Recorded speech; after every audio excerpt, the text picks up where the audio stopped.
আরেকটা প্রজাতি বের হবে, এর নাম ইয়াজুজ আর মাজুজ। নাম শুনেছেন? এই যে এই সূরার মধ্যেই আছে, এই সূরা কাহাফের কথা বললাম না, সূরা কাহাফের পিছনের দিকে আছে ইন্না ইয়াজুজ ওয়া মাজুজ মুফসিদুনা ফিল আরদ। যুলকারনাইন বাদশার কথা পড়বেন, তিনি এই যে দেয়াল নির্মাণ করে দিয়েছিলেন লোহা এবং তামা দিয়ে, মনে আছে, পড়েছেন? আচ্ছা, এই ইয়াজুজ আর মাজুজ যখন বের হবে পৃথিবীর পানি খেয়ে শেষ করে ফেলে দিবে একেবারে। এর এত বেশি হিংস্র হবে যে এদের সাথে লড়াই করার মতো ক্ষমতা কোনো মানুষেরই থাকবে না। এমনকি ঈসা আলাইহিস সালামেরও নয়। ঈসা আলাইহিস সালাম তুর পাহাড়ে চলে যাবেন মুসলিমদেরকে নিয়ে, তুর পাহাড়ের ভিতরে মুসলিমরা সেখানে লুকিয়ে থাকবে, পৃথিবীর মেসাকার অবস্থা হয়ে যাবে, পৃথিবীর পানি খেয়ে শেষ করে ফেলে দিবে হিংস্র প্রজাতি। তখন ঈসা আলাইহিস সালাম আল্লাহর কাছে দোয়া করবেন, আল্লাহ এই বিভৎস জাতিকে ধ্বংস করো। আল্লাহ রাব্বুল আলামিন তখন ওই ইয়াজুজ আর মাজুজের এই কাঁধে, ঠিক কাঁধের মাঝখানে একটা ভাইরাস জন্ম দিবেন। কি জন্ম দিবেন? ওই যে বলি না মহামারীর ভাইরাস, অমুক ভাইরাস তমুক ভাইরাস, এই ভাইরাস আরও সামনে আছে বাকি এখন। ওই ভাইরাসে, ওই পোকায়, ওই ব্যাকটেরিয়া বা যেটাই হোক আল্লাহ পাক যাই দিবেন, এতে করে ইয়াজুজ আর মাজুজের পুরো প্রজাতি ধপধপ ধপধপ করে মারা যাবে। মানে এটা ছোঁয়াচে রোগ হবে। কি রোগ হবে? ছোঁয়াচে। ঠিক যেমন আমরা একটু করোনা দেখলাম না, একজন থেকে আরেকজন, একজন থেকে আরেকজন, এরকম জিনিস চলবে আরও বিশ্বে। আর এখনকার নতুন রিসার্চ হচ্ছে ওই সাইবেরিয়া অঞ্চলের যে বরফগুলো আছে না, ওর নিচে এই 1 লাখ বছর, 1.5 লাখ বছর, 2 লাখ বছর আগের ভাইরাসগুলো নতুন করে জায়গা শুরু করেছে এখন। হ্যাঁ, এগুলো বিজ্ঞানীরা বলছেন যে এগুলো আবার কোন দিন জানি পৃথিবীতে আত্মপ্রকাশ করা শুরু হয়। সব কিছুই ঘটবে। বিশ্বটার খুব রহস্য আছে, বিশ্বটার অনেক রহস্য আছে। আল্লাহ পাক এগুলো খেলার ছলে সৃষ্টি করেন নাই, পরীক্ষা। লিয়াবলুয়াকুম আইয়ুকুম আহসানু আমালা, আল্লাহ পাক বলেছেন। এরপরে ইয়াজুজ আর মাজুজের সব প্রজাতি মারা যাবে। নবীজি বলছেন জমিনে কোনো জায়গায় ফাঁকা থাকবে না, সমস্ত জায়গাতেই ওদের দেহ পড়ে থাকবে। আল্লাহু আকবার। এরপরে ঈসা আলাইহিস সালাম আল্লাহকে বলবেন, আল্লাহ জমিনটাকে পবিত্র করে দাও। আল্লাহ পাক কী করবেন জানেন? বড় বড় নখরওয়ালা, বড় বড় নখ আছে, নখ দেখেছেন? বড় বড় বড় বড় নখওয়ালা একটা স্পেশাল প্রজাতির পাখি আল্লাহ পাঠাবেন। কি পাঠাবেন? পাখি। এটা কোন পাখি, কি নাম আমরা জানি না, মহাবিশ্বের কোন জায়গা থেকে আসবে তাও জানি না, পৃথিবীতে আসে কিনা তাও জানি না, আল্লাহ পাঠাবেন। আবাবিল, তয়রন আবাবিল যখন আল্লাহ পাখি পাঠিয়েছিলেন না, ও আরসালা আলাইহিম তয়রন আবাবিল, আসলে ওই পাখির নাম কিন্তু আবাবিল না, আবাবিল মানে হচ্ছে ঝাঁকে ঝাঁকে। তো ওই পাখি কি আর দেখা গেছে? ওই রকম করে পাথর কেউ নিক্ষেপ করেছে? আর ঠিক এরকম করে এই এক শ্রেণীর পাখি আল্লাহ পাঠাবেন যাদের নখগুলো খুব বড় বড় হবে, বিশাল বিশাল নখ। এই নখগুলো দিয়ে তারা দেহগুলোকে উঠাবে, উঠিয়ে নিয়ে কোথায় যে ফেলে দিবে আল্লাহ ভালো জানে। সুবহানাল্লাহ, আল্লাহু আকবার। আল্লাহ পাক বিশ্বে কত কি বাকি রেখেছেন এখন। এরপরে আল্লাহ পাক কী করবেন জানেন? আল্লাহ পাক বৃষ্টি বর্ষণ করবেন। এত বেশি বৃষ্টি হবে, এত বৃষ্টি হবে, জমিন ধুয়ে পরিষ্কার হয়ে যাবে। হাদিসে আসছে জমিন একদম চকচক করবে, জমিনটা পরিষ্কার হয়ে চকচক করতে থাকবে। এরপরে, কারণ ওই ভাইরাস তো ধুইতে হবে না, ভাইরাসকে ধুয়ে সাফ করতে হবে। তারপরে ঈসা আলাইহিস সালামের সময়ে বলা হচ্ছে, তার সময়ে একটা ডালিম দেখেছেন কি না? আনার ডালিম, এই ডালিমের যে খোসা হয় না, এই ডালিমের খোসার নিচে একটা পুরো পরিবার আশ্রয় নিতে পারবে। কি বুঝলেন? এত বড় বড় ফল হবে, এত বরকত হবে জমিনের মধ্যে। কখন বরকত হয়? যখন একটা জনপদের অধিবাসীরা আল্লাহর সামনে আত্মসমর্পণ করে, তখন আল্লাহ বরকত দেন। আমরা কি আত্মসমর্পণ করছি? এই জন্যই তো অর্থনৈতিক মন্দা চলছে। এমনি নাকি? সুদ খাচ্ছেন, দিব্যি ঘুষ খাচ্ছেন, দুর্নীতি করছেন, জেনা করছেন, মানুষের সম্পদ আত্মসাৎ করছেন, মাপে কম দিচ্ছেন, আবার নামাজও পড়ছেন, মাশাআল্লাহ। তো বরকত কোত্থেকে আসবে? তো বরকত কখন আসে? যখন একটা কওম আল্লাহর সামনে সম্পূর্ণ আত্মসমর্পণ করে। একটা ডালিম হবে, এটা রূপকথা নয়, এগুলা গাল গল্প বলছি না। এই প্রতিটা কথা আল্লাহ পাকের ওহী থেকে আসছে, এর একটা কথা মিথ্যা হবে না ইনশাআল্লাহ তাআলা। বিশ্ববাসীরা দেখবে একটা ডালিমের নিচে একটা পরিবার আশ্রয় নিতে পারবে। এত স্পেসিফিকলি বলা হয়েছে হাদিসগুলোতে। নবী সাল্লাল্লাহু আলাইহি ওয়াসাল্লাম বলেছেন যে 10 জন ঘোড়সাওয়ার, কয়জন ঘোড়সাওয়ার? 10 জন ঘোড়সাওয়ার বের হবে ইমাম মাহদীর সময়, যারা খোঁজ নিতে যাবে যে দেখি দাজ্জাল বের হয়েছে কিনা। ঘোড়ায় করে খোঁজ নিতে যাবে, দেখি দাজ্জাল বের হয়েছে কিনা। ওই 10, নবীজি বলছেন আমি ওই 10 জনের নামও জানি, ওদের বাবার নামও জানি। সুবহান। এত স্পেসিফিক জ্ঞান দেওয়া হয়েছে আল্লাহর পক্ষ থেকে নবী সাল্লাল্লাহু আলাইহি ওয়াসাল্লামকে। তার হাদিস থেকে বলছি, ডালিমের নিচে পরিবার আশ্রয় নিতে পারবে। তো অনেকে হয়তো হাসবে, কি বলে একটু উল্টাপাল্টা কথা, তাই না? নাস্তিকরা মনে করতে পারে যে হাসবে, আরে হাহারি এক দিয়ে রেখে দেবে।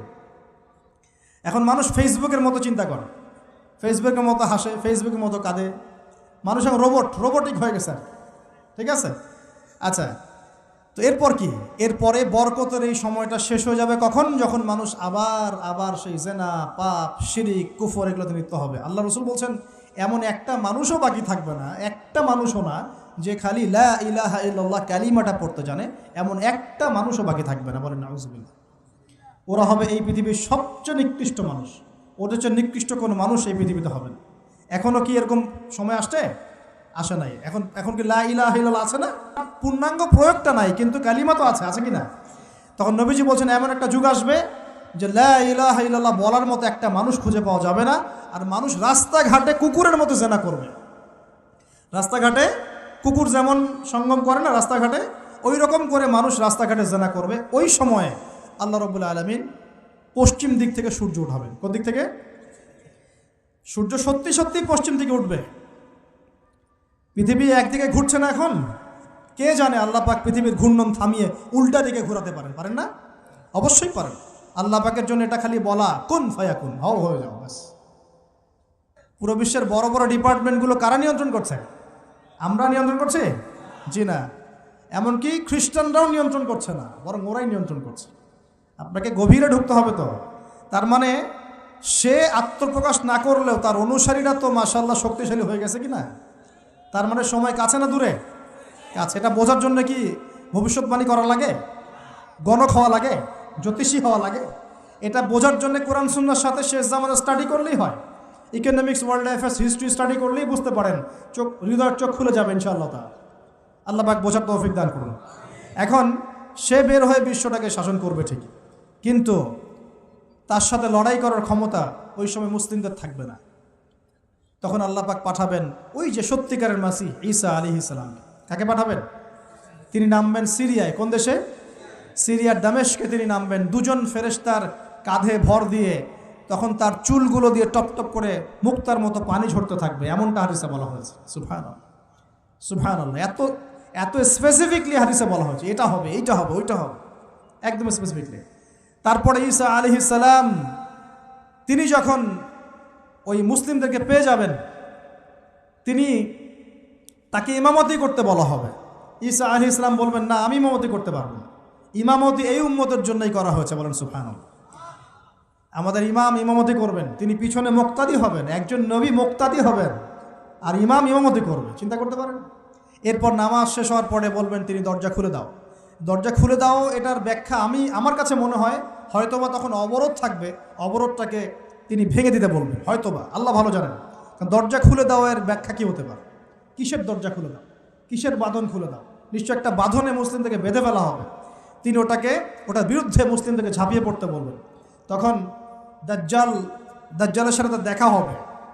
কোন দাজ্জাল? সত্যিকারের দাজ্জালের সাথে ঈসা আলাইহিস সালামের দেখা হবে।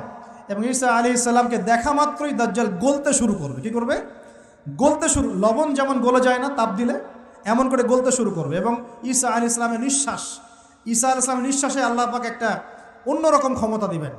ঈসা আলাইহিস সালামের নিঃশ্বাস যতদূর পর্যন্ত যাবে দাজ্জাল পালাতে থাকবে। তার নিঃশ্বাস গিয়ে দাজ্জালের গায়ে লাগা পরে দাজ্জাল ওইখানেই মারা যাবে। আল্লাহ পাক এই শুধু তাকে নয়, তার সমস্ত অনুসারীদেরকে আল্লাহ পাক সেখানে মেরে ফেলবেন ইনশাআল্লাহ। মুসলিমদের হাতে। কার হাতে? মুসলিমদের হাতে। এটার জায়গাটা মেনশন করা আছে, বাবেলুদ নামক জায়গা। কোন জায়গা? বাবেলুদ। যান গুগল সার্চ করে দেখেন বাবেলুদ কোন জায়গায় আছে। আমি বলে দিব না, দেখেন কোন জায়গায় আছে, কারা ওটা নিয়ন্ত্রণ করছে দেখেন। ওইখানে দাজ্জাল মারা যাবে। মানে সত্যিকারের মাসিহের হাতে মিথ্যা মাসিহ মারা যাবে ইনশাআল্লাহ, ঠিক আছে? এবং তার অনুসারীদের পতন হবে। এরপরে ঈসা আলাইহিস সালাম এই ক্ষমতাটা দখল করবেন এবং সারা বিশ্বে তিনি শান্তি শৃঙ্খলা কায়েম করবেন। একজন ন্যায়পরায়ণ শাসক হবেন ইনশাআল্লাহ তাআলা। এবং তিনি নতুন কোনো শরীয়ত নিয়ে আসবেন না, উম্মতে মুহাম্মাদের শরীয়ত কায়েম থাকবে ইনশাআল্লাহ। এরপরে 40 বছর তিনি রাজত্ব করবেন। কত বছর? 40 বছর। এবং তার বিবাহ শাদীও হবে এবং তার ইন্তেকালও হবে। তাকে দাফন করা হবে নবী মুহাম্মদ সাল্লাল্লাহু আলাইহি ওয়াসাল্লামের ঠিক পাশেই। আল্লাহু আকবার। ঠিক তার পাশেই দাফন করা হবে। এরপরে মানুষ আবারও খারাপ হওয়া শুরু করবে। কেমন খারাপ হবে? ও আচ্ছা, মাঝখানে একটা কথা বলতে ভুলে গেছে। ব্যাস, আমি কয়েকদিন আগে রিপোর্ট দেখেছি, পৃথিবীর নিচে কিন্তু আগুনের স্তর আছে। আচ্ছা, জানেন তো পৃথিবীর নিচে আগ্নেয়গিরিগুলো আছে। পৃথিবীর ভিতরেও একটা ঘূর্ণন হয়। সেই ঘূর্ণনের দিক পরিবর্তন হচ্ছে দিন দিন, এমনটা রিপোর্ট এসেছে। দেখেন, আপনি ইন্টারনেট ঘাটাঘাটি করেন। আর অনেকে রিপোর্ট করছে যে পৃথিবী আগে যে গতিতে ঘুরতো, এখন পৃথিবীর ঘূর্ণন গতি একটু বেড়ে গেছে। দেখেন রিপোর্ট, দেখেন ঘূর্ণন গতি বেড়ে যাওয়ার মানে হচ্ছে টাইম দ্রুত পাস করবে। আর শেষ জামানার হাদিস এটাও আছে, সময় দ্রুত পাস করবে, আছে না? এটা হাদিস আসছে। তো প্রিয় ভাইরা, এই সময় মানুষ খারাপ হওয়া শুরু করার পরে এমন খারাপ হবে, আল্লাহর নাম নেওয়ার মতো কোনো মানুষ থাকবে না, আল্লাহ আল্লাহ বলার মতো কোনো মানুষ থাকবে না। তখন পশ্চিম দিক থেকে সূর্য উঠবে। কিভাবে কিয়ামত হবে? নবীজি বলছেন, একজন ব্যক্তি পানি খাওয়ার জন্যে পাত্রটাকে মুখের সামনে নিবে, পানি গিলতে পারবে না, কিয়ামত হয়ে যাবে। নাউযুবিল্লাহ। ইযা ওয়াকাআতিল ওয়াকিআ লাইসা লিওয়াকাআতিহা কাযিবা আল খারিআতু মাল খারিআ ওয়া মা আদরাকা মাল খারিআ, আছে না? আম্মা ইয়াতাসাআলুন আনিন নাবাইল আযীম। কত সূরা আছে কিয়ামত সংক্রান্ত, পড়ে দেখেন। ইযা যুলজিলাতিল আরদু জিলজালাহা ওয়া আখরাজাতিল আরদু আথকালাহা ইযা শামসু কুওয়িরাত ওয়া ইযা নুজুমু কাদারাত। এই সূরাগুলো পড়ে দেখেন। আম্মা পাড়ার শেষ পাড়াটা, যেটা 30তম পাড়া, এর সূরাগুলো পড়ে দেখেন। কিয়ামত চোখে দেখতে পারবেন ইনশাআল্লাহ। সিংহায় ফুঁক দেওয়া হবে। আল্লাহ পাকের ফেরেশতার এত ক্ষমতা আল্লাহ দিয়েছেন, একটা ফুয়ে পুরো মহাবিশ্ব ধ্বংস হয়ে যাবে ইনশাআল্লাহ। চারটাখানি কথা নাকি? দ্বিতীয় ফুৎকারে আবার সবাইকে জীবিত করা হবে। এবং এই যে দুনিয়ার জীবনটা আমরা কাটাচ্ছি, এই 30, 40, 50, 60, 100 বছরের জীবন, এই জীবনের এক একটা হিসেব আল্লাহর সামনে দাঁড়িয়ে সেদিন দেওয়া লাগবে।